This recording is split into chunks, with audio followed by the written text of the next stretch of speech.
Hey, self-publishers, welcome. So today I wanted to talk about finding freelancers and some resources that you should check before you hire anyone. Okay, so let's get started.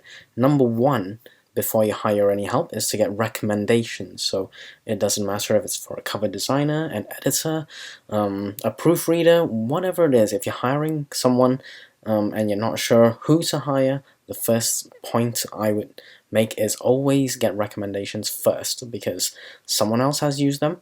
Presumably they had a reasonable experience, maybe a very positive experience, and that is why they are happy to recommend. So that's point number one. Make sure you get recommendations.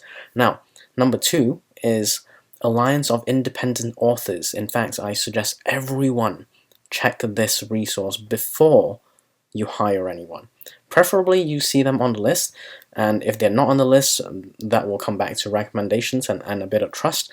I'll cover that shortly as to what constitutes trust, but Ally's Watchdog list is excellent.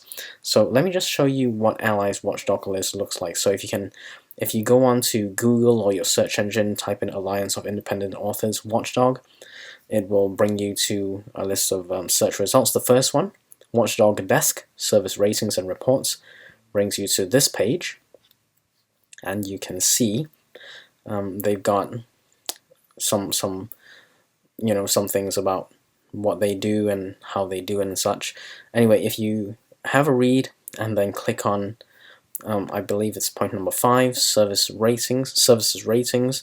You can also check out awards and contest ratings, but in this case we're going to focus on the services ratings. It will bring you to this page. So the best self-publishing services and the worst, rated by Ally. So this is pretty much Alliance of Independent Authors' opinion, and they've got a sort of chart here. So green means excellent, and they're a partner member, recommended in blue. So these services are ethically and professional. So the services behave ethically and professionally with pricing and value in line with industry norms. So that's blue, followed by mixed. They fall short in some areas, and caution, which Ally, it doesn't align with Ally's code of standards, or red, which is advisory, Watchdog advisory. They fail to align with Ally's code of standards and are subject to consistent complaints, and in some cases have been subject to legal action. So they've got this little chart here, and you can pretty much search for anything. I've got here KDP, but you can search for any service providers. So hopefully you see some of these service providers on this list, and then you can have a look at their color-coded ratings, right? So just type in a name. The popular one that I know is Dale L. Roberts. So you can just type in Dale and see what comes up, and there you go. So self-publishing with Dale comes up as a recommended, and that's not bad. So for me, recommended is okay. Now there's a couple that I like because I'm in a non-fiction niche, and that is book launches. They've got a great YouTube channel. So if you type in book launches, they're actually excellent, right? So this company is not bad.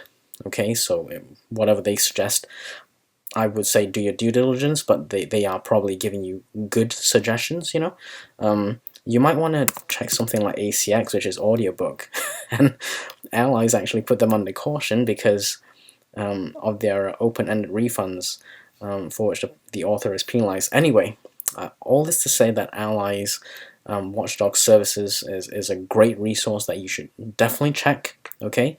And preferably you see the services as one of these, preferably excellent or recommended, but I would myself, this is my opinion, I would stay away from anything that's caution or Watchdog advisory. The worst I would go for is mixed, because it's a subject, it's a matter of opinion as well. I would try and stick with recommended or excellent, and maybe mixed, but myself, I wouldn't do anything in the caution or Watchdog advisory labels. And again, just a reminder, these are Allies' opinions and their assessments according to them, so it is just their opinion. It's up to you to do your own due diligence as well. Okay, so let's go back to the slide, and that's Allies resource. The next resource I would suggest is checking out books. That's right, books.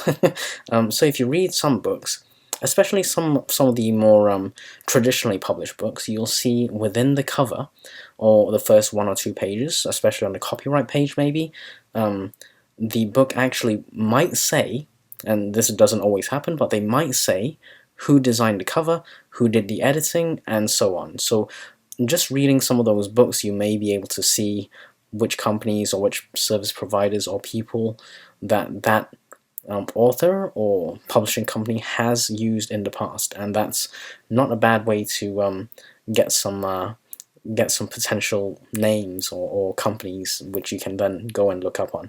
Now, it all comes down to a bit of trust, and the reason I say that is other people have had great experiences, maybe not so good experiences, and maybe really bad experiences. And they will then reflect that in their review or whether they recommend them or not. Now, typically, I would always go for recommendations and allies list first, followed by checking the interiors of books to see if I can get any names before I hire anyone. But ultimately, you have to do your own due diligence and see which service or company you are most comfortable with at the price point that you are prepared to partner with your money on. Because let's face it, the more popular or higher quality stuff will typically cost more, and that's because they do invest in their company, they do invest in the services, and they do have to pay people reasonable money. For example, for your cover designs, you have to pay designers reasonably well. If they do good work, they will be paid reasonably well. Same with editors. If they edit books very well, they would expect, as you should, to deliver higher value, and the editor is probably quite good quality, in which case you have to pay a bit more. So it does come down to a bit of budget, but also recommendations and trust, and allies list, as I mentioned earlier. So all this to say, do your due diligence. I've given you quite a few resources to look up before you hire anyone. And at the end of the day, sometimes it's just a bit of test it out and see what results you get. If it's going to be a editor, you may want to do 1 or 2 chapters. I wouldn't give a full book. I would certainly test them out. If it's a cover designer, you may want to have a look at their portfolio to see if it resonates with you. So, for example, I do nonfiction in the finance kind of business investing niche. Would I go to someone who has only done children's books? Yeah, I might, if they've got a portfolio that shows they've also done covers in my niche, but that would not probably be my first choice if their focus is children's books. My preference would be to find someone who does covers in my niche ahead of a designer who does covers in other niches. I hope that makes sense. Anyway, I've given you quite a few resources. I'll leave links in the description below. Don't forget to hit the like button and subscribe if you haven't. I shall see you in the next video. Take care, everyone.